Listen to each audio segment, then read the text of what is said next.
காசாவில் செப்டம்பர் மாதத்துக்கு உள்ள ஒரு முடிவு எடுக்கப்படலை அப்படின்னா நிச்சயமாக பிரிட்டன் அப்படிங்கிற நாடு ஐக்கிய நாடுகள் சபையில் 2 ஸ்டேட் பாலிசியை அங்கீகரிக்கும் அப்படிங்கிற ஒரு ஸ்டேட்மெண்ட்டை பிரிட்டன் கொடுத்துருக்காங்க. இது மட்டும் இல்லை, இப்படிப்பட்ட நிலையில் காசா, வெஸ்ட் பேங்க் இந்த 2 ஏரியாவில் இருக்கக்கூடிய சில முக்கியமான பகுதிகளை இஸ்ரேலோடு இணைக்க வேண்டும் அப்படின்னு இஸ்ரேலிய அமைச்சர் ஒருத்தர் ரொம்ப வேகமாக ரெக்வஸ்ட் கொடுத்துருக்காரு நெதன்யாகு. இப்போ நெதன்யாகு என்ன செய்ய போகிறாரு? மூணாவது, நெதன்யாகுவினுடைய அதிரடியான மூவில் சிரியா ப்ளஸ் காசா இந்த 2 ஏரியாவுமே நிலப்பகுதியுமே ஆக்கிரமிக்கப்படுகிறது அப்படிங்கிறத தெரிஞ்சுக்கிட்டு புட்டின் ஃபோன் பண்ணி நெதன்யாவுக்கு சில மிரட்டல்களை கொடுத்துருக்காங்க. அதில் குறிப்பிடத்தகுந்த அம்சங்கள் என்னென்ன அதை நம்ம பார்க்க போகிறோம். நாலாவதா, ஐக்கிய நாடுகளுடைய உச்சி மாநாட்டில் 17+ இஸ்லாமிய நாடுகள், அரபு நாடுகள் ஒன்றாக சேர்ந்து ஒரு கூட்டு அறிக்கை ஒன்று வெளியிட்டிருக்காங்க. இதில் ஐரோப்பாவும் பார்ட்டிசிபெண்ட்டாக உள்ளே வந்திருக்காங்க. இது இஸ்ரேலுக்கு பெரிய தலைவலியை ஏற்படுத்தியிருக்கு. அடுத்த கட்டமாக 2 ஸ்டேட் பாலிசி ரிலேட்டடாக என்ன மூவ்மெண்ட்டு நடந்துக்கிட்டு இருக்கு அப்படிங்கிறது தான் இந்த வீடியோவில் நம்ம பார்க்க போகிறோம். வாங்க பார்க்கலாம் உறவுகளே. இது பிரசாத் சிக்னேச்சர். நீங்கள் ஒரு ஜேர்னலிஸ்டாக இல்லை நியூஸ் ரீடராக வரணும்னு ஆசைப்பட்றீங்களா? அப்படின்னா இது உங்களுக்கான பெரிய வாய்ப்பு. ஒரு பெரிய இலக்கோட அதற்கான முதல் படிக்கட்டு தான் இந்த பயிற்சி பட்டறை. தியரிட்டிக்கல் அண்ட் ப்ராக்டிக்கல் கிளாஸினுடைய முடிவில் சர்டிஃபிகேட்டும் கொடுக்கப்படும். தொடர்புக்கு 94493594 என் நம்பருக்கு காண்டாக்ட் பண்ணுங்கள்.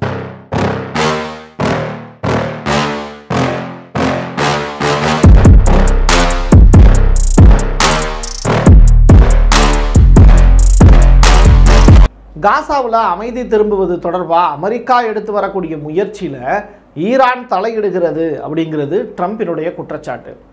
இந்த கத்தாரு, எகிப்து, அதோடு சேர்த்து அமெரிக்கா, இந்த 3 நாடுகளும் ஒன்றாக சேர்த்து தான் ஹமாஸோடு பேச்சுவார்த்தை நடத்திக்கிட்டு இருக்காங்க. வரக்கூடிய ஹமாஸினுடைய தலைவர்கள் பத்திரமாக திரும்பி போவதற்கான வாக்குறுதிகளும் அமெரிக்கா சைட்லேருந்து கொடுக்கப்பட்டிருக்கு. அது இன்ன வரைக்கும் சரியாக ஃபாலோ பண்ணிக்கிட்டு இருக்காங்க அப்படின்னு சொல்லப்படுது. இப்படிப்பட்ட நிலையில் அது எல்லாமே ரகசிய பேச்சுவார்த்தை தான், அதெல்லாம் வெளியிடவே மாட்டாங்க. அப்படிப்பட்ட ஒரு நியூஸ் இது வரைக்கும் வெளியானதும் கிடையாது. ஸோ அந்த ரகசிய பேச்சுவார்த்தையில் அதற்கு பிறகு ஹமாஸ் சைட்லேருந்து ஒரு அறிக்கை வரும், எகிப்துலேருந்து ஒரு அறிக்கை வரும், கத்தார்லேருந்து ஒரு அறிக்கை வரும், அமெரிக்கா சைட்லேருந்து ட்ரம்ப் ஏதாவது ஒன்று பேசுவார். இதை வச்சு தான் நம்ம செய்திகளை புரிஞ்சிக்க முடியுது. ஸோ இப்படிப்பட்ட நிலையில் ட்ரம்ப் சுமத்தி இருக்கக்கூடிய இந்த குற்றச்சாட்டை ஈரான் முற்றிலுமாக மறுக்கிறாங்க. டெஹரான் எந்த காலத்திலையும் ஹமாஸோடோ இல்லை காசாவில் இருக்கக்கூடிய பிரச்சனைகள் தொடர்பாகவோ தலையிட்டது இல்லை அப்படிங்கிற ஸ்டேட்மெண்ட்டு.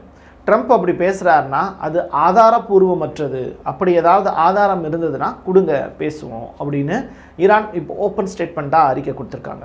ஹவுதியினுடைய அறிவிப்பால் பிரிட்டன் கதிகலங்கி போயிருக்கு. பிரிட்டனில் ஏற்கனவே நிதி நெருக்கடி இருக்குது, ஜெர்மனிலையும் நிதி நெருக்கடி இருக்குது. இந்த காரணத்தினால இந்த 2 நாடுகளும் சில முடிவுகள் எடுக்கும்போது அது செங்கடலோடு ஒன்று இருக்கிறதா அப்படிங்கிறத யோசிச்சு பார்க்குறாங்க. இப்போ ஹவுதீஸ் முழுக்க எந்த கப்பலாக இருந்தாலும் சரி, அது இஸ்ரேல் கொடியோடு வந்தாலும் சரி, இல்லை யூரோப் கண்ட்ரீஸினுடைய கொடியை சுமந்து வந்துட்டு இருந்தாலும் சரி, அதன் மீது தாக்குதல் நடத்துவோம் அப்படின்னு அறிவிப்பு கொடுத்ததில் இருந்து யூரோப் கண்ட்ரீஸில் இருக்கக்கூடிய சில நாடுகள், முக்கியமாக ஃப்ரான்ஸு, பிரிட்டனு, ஜெர்மன் கூட இப்போது நாங்கள் 2 ஸ்டேட் பாலிசி ரிலேட்டடாக முடிவு இன்னும் எடுக்கலை அப்படிங்கிறது தான் சொல்லியிருக்காங்களே தவிர நாங்கள் காசாவை ஆதரிக்கவில்லை, 2 ஸ்டேட் பாலிசியை அங்கீகரிக்கவில்லைன்னு சொல்லலை. ஐக்கிய நாடுகள் சபையில் 2 ஸ்டேட் பாலிசி ரிலேட்டடான விஷயங்களை இன்னும் ஜெர்மன் மட்டும்தான் சொல்லாமல் இருக்குது. இட்டாலி, ஃப்ரான்ஸு, ஏன் பிரிட்டன் கூட அந்த ஸ்டேட்மெண்ட்டை சொல்லிட்டாங்க. ஸோ இப்படிப்பட்ட நிலை தான் அங்கே இருக்குது. ஸோ ஹவுதிகள் செய்து வரக்கூடிய போருங்கிறது காசா மக்களுக்கானது. அதன் காரணமாக பிரிட்டன் மிரண்டு போயிருக்காங்க. அதனுடைய ரியாக்ஷன் இன்னும் பிரிட்டன் சைடில் ஏகப்பட்ட விஷயங்கள் இருக்குது, அதையும் நம்ம வீடியோவில் சொல்கிறேன். ஃப்ரான்ஸினுடைய ஃபாரின் மினிஸ்டரும் சவுதி அரேபியாவினுடைய ஃபாரின் மினிஸ்டரும் ஒன்றாக சேர்ந்து ஒரு மீட்டிங் ஒன்று ஆர்கனைஸ் பண்ணியிருந்தாங்க. அதில் சவுதி அரேபியா தெளிவாக சொல்லியிருக்கக்கூடிய விஷயம், இஸ்ரேல் மீது நாங்கள் பொருளாதார தடையும் விதிக்க போகிறோம், அதே நேரத்தில் எந்த விதமான வர்த்தக உறவும் இனிமேல் இஸ்ரேலோடு இருக்காது அப்படிங்கிறத ஃப்ரான்ஸினுடைய ஃபாரின் மினிஸ்டர்கிட்ட தெளிவுபடுத்தியிருக்கார். அது மட்டும் இல்லை, 1967 கிழக்கு ஜெருசலேமை மையமாக கொண்ட இந்த காசா அப்படிங்கிற ஒரு புதிய பாலஸ்தீன் ஸ்டேட் உருவாக்கப்படணும், இதுதான் நிரந்தர தீர்வாக இருக்குமே தவிர மீதி எதுவுமே தீர்வாகாது அப்படிங்கிறத சவுதி அரேபியா தன்னுடைய ஸ்டேட்மெண்ட்டை சொல்லியிருக்காங்க. இதற்கு பிரான்சினுடைய ஃபாரின் மினிஸ்டர் இதை அப்படியே வந்து அமெரிக்காவுக்கும் மற்ற ஐரோப்பிய நாடுகளுக்கும் டிரான்ஸ்ஃபர் செய்வதற்கான வாய்ப்பு இருக்கிறதா சொல்லப்படுது. புட்டின் வந்து திடுதுப்புன்னு நெதன்யாவுக்கு ஃபோன் பண்ணி ஒரு மிரட்டல் ஒன்று எடுத்திருக்காரு. அது ஃபர்ஸ்ட் ஆஃப் ஆல் வந்து அந்த விஷயம் சிரியாவை பற்றியது. சிரியாவில் இருக்கக்கூடிய ரஷ்ய படைகள் வெளியேறக்கூடிய வகையிலையும் அவங்களுக்கு டார்ச்சர் பண்ணக்கூடிய வகையிலையும் இஸ்ரேலுடைய ஐடிஎஃப் படை தொடர்ச்சியாக மூவ்மெண்ட் கொடுத்துட்ருக்காங்க. அமெரிக்க படைகள் இஸ்ரேலுக்கு ஆதரவாக செயல்படும், ரஷ்ய படைகள் இஸ்ரேலுக்கு ஆதரவாக சிரியாவில் செயல்படுறது இல்லை. ஸோ ரஷ்யாவில் இருக்கக்கூடிய சில ட்ரூப்ஸ் வந்து பார்த்திங்கன்னா சிரியாவில் இருந்து லிபியாவை நோக்கி மூவ் பண்ணி போயிட்டுருக்காங்க. ஆனால் அதுக்கு காரணம் நெதன்யாகு தான் அப்படின்னு சொல்லப்படுது. இப்படிப்பட்ட நிலையில் தான் புட்டின் டைரெக்டாக ஃபோன் பண்ணி நெதன்யாகுவை மிரட்டி விட்டுருக்காரு. காசா பிரச்சனையில் நான் உள்ளுக்குள்ளே வந்தேன்னா உனக்கு என்ன ஆகும் அப்படிங்கிறத நீ யோசிச்சு பாருங்கிறதையும் புட்டின் வந்து மிரட்டல் விட்டுருக்கதா செய்தி வெளியாகுது. சிரியாவில் நீ செய்து வரக்கூடிய காரியங்கள் எதுவுமே ரஷ்யாவுக்கு பிடிக்கலைங்கிறத ஒரே ஒரு ஃபோன் காலில் சொல்லியிருக்காரு. ரஷ்ய அதிபர் புட்டின் பல நேரங்களில் நெதன்யாகுனுடைய ஆக்டிவிட்டி அவருக்கு பிடிக்காது. ஏன்னா உட்காந்துக்கிட்டே வந்து என் காலில் அடிபட்டிருக்கு எந்திருக்க முடியாதுன்னு ரஷ்ய அதிபர் புட்டினை பார்த்து பேசினவர் நெதன்யாகு. ஒரே மீட்டிங்கில் வந்து எல்லாரும் உட்காந்துருக்கும் போது நெதன்யாவுக்கு மட்டும் கை கொடுக்காம கிராஸ் பண்ணி போனவர் புட்டின். இப்படி ரெண்டு பேருக்கு இடையில வந்து ஈகோ கிளாஷுங்கிறது இருக்குது. இப்படிப்பட்ட நிலையில் புட்டினே ஃபோன் பண்ணி நெதன்யாவுக்கு பேசி இருக்கக்கூடிய விஷயம் மிரட்டல் தான் அப்படிங்கிறத புரிஞ்சுக்க முடியும். ஸ்மோட்ரிச் அண்டு பென்கொயர் இந்த ரெண்டு பேருமே இஸ்ரேலுக்கு கிடைத்திருக்கக்கூடிய சாபக்கேடு அப்படின்னு சொல்கிறாங்க. நெதர்லாந்தில் இருக்கக்கூடிய ரெண்டு இஸ்ரேலி முக்கியமான நபர்கள் என்ன சொல்கிறாங்கன்னா, ரெண்டு இஸ்ரேலி மினிஸ்டர்ஸும் வாய்க்கு வந்ததை பேசுவது அப்படிங்கிறது பொறுப்பற்றதனம் அப்படின்னு டச்சு நாட்டினுடைய அதான் டச்சுனா நெதர்லாந்து அதனுடைய ஃபாரின் மினிஸ்டர் காஸ்பர் ஒரு கடிதம் ஒன்று எழுதியிருக்காரு நெதன்யாவுக்கு. அது மட்டும் இல்லை, ஸ்மோட்ரிச் வந்து மிக முக்கியமாக ஒரு ஸ்டேட்மெண்ட் ஒன்று நெதன்யாகுனுடைய காதில் சொல்லியிருக்காரு. அதாவது காசா அதோடு சேர்த்து ஃபிலாடெல்ஃபியா காரிடாரு, எகிப்தினுடைய சில பகுதி, வெஸ்ட் பேங்கினுடைய சில பகுதி, இது எல்லாத்தையும் நம்ம வளைச்சி போடக்கூடிய வேலையை இப்போ நம்ம செய்யலைன்னா ஃப்யூச்சரில் அப்படிப்பட்ட வாய்ப்பு உருவாகாது. இப்போவே அந்த நிலத்தை வந்து நம்முடைய இராணுவமயமாக்கலை கொண்டு வந்து நிறுத்திடணும் அப்படிங்கிற ஒரு முக்கியமான ஸ்டேட்மெண்ட்டை ஸ்மோட்ரிச் சொன்னதாக இப்போது இஸ்ரேலிய மீடியாக்கள் செய்தி வெளியிட்டுருக்காங்க. இதற்கு நெதன்யாகு சைட்லேருந்து என்ன பதில் வந்தது, இல்லை ஐடிஎஃப்க்கு என்ன பிளான் கொடுத்துருக்காங்க அப்படிங்கிறது தெரியல. பட் இந்த ஸ்மோட்ரிச்சினுடைய பேச்சுக்கு உலகின் பல்வேறு நாடுகள் கண்டனம் தெரிவிச்சிருக்காங்க. இந்த ரெண்டு அமைச்சர்களும் வெளிநாடுகள் போவதற்கும் சில தடைகளை விதிச்சிருக்காங்க ஐரோப்பிய நாடுகள். கிட்டத்தட்ட செட்டிலர்ஸுக்கு இணையானவங்க தான் இந்த ரெண்டு பேருமே, காட்டுமிராண்டிங்க. பிரிட்டன் மிக முக்கியமான ஸ்டேட்மெண்ட் ஒன்று சொல்லியிருக்காங்க.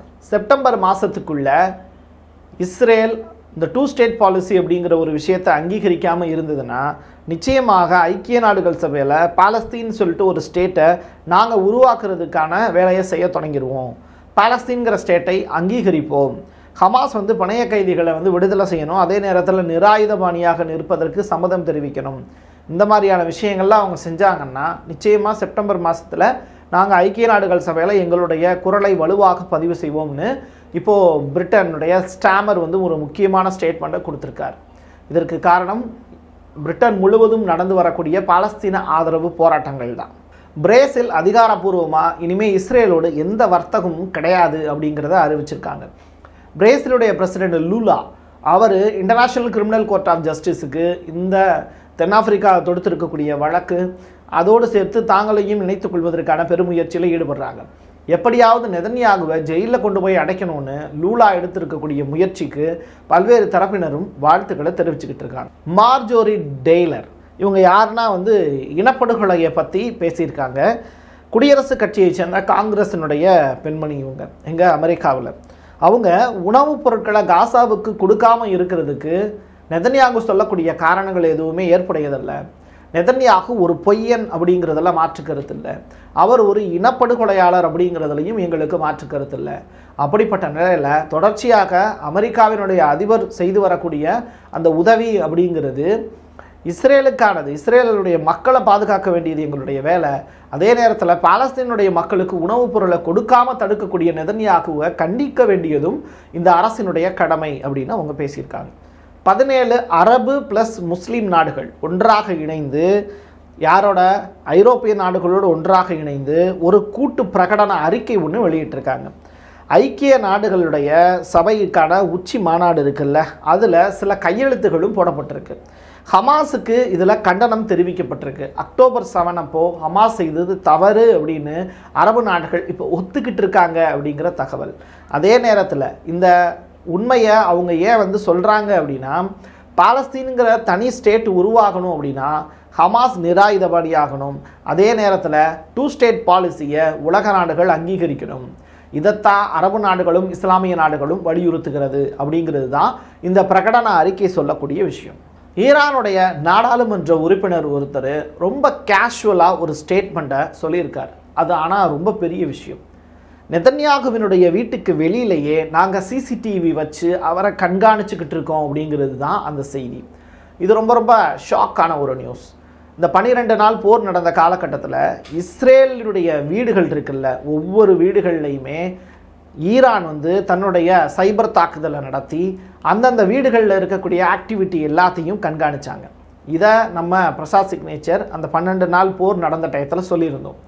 சிசிடிவி வைத்து முழுமையாக இஸ்ரேல் முழுவதும் தன்னுடைய கட்டுப்பாட்டுக்குள் வைத்திருக்கிறது ஈரான் அப்படிங்கிறது அந்த செய்தி. அப்போது நெதன்யாகுவினுடைய வீட்டுக்குள் வெளியிலையும் நாங்கள் வச்சுருக்கோம் அப்படின்னு ஈரானுடைய நாடாளுமன்ற உறுப்பினர் ஒருத்தர் பேசியிருப்பது இப்போ மீண்டும் அதை உறுதிப்படுத்தக்கூடிய ஒரு செய்தியாக இருக்குது. துருக்கியினுடைய அதிபர் எர்டகன் இந்த மிக முக்கியமான ஒரு ஸ்டேட்மெண்ட்டு, இந்த துஸ்பெகிஸ்தான் அப்படின்னு சொல்லிட்டு ஒரு நாடு இருக்குது, அந்த நாடோட ஒரு மீட்டிங் ஒன்று அட்டன் பண்ணார். அப்போ ப்ரெஸ் கான்ஃபரன்ஸில் அவர் பேசியிருக்கக்கூடிய விஷயம், இஸ்ரேல் செய்யக்கூடிய செயல்கள் நாசி படைகளை விட மோசமானது.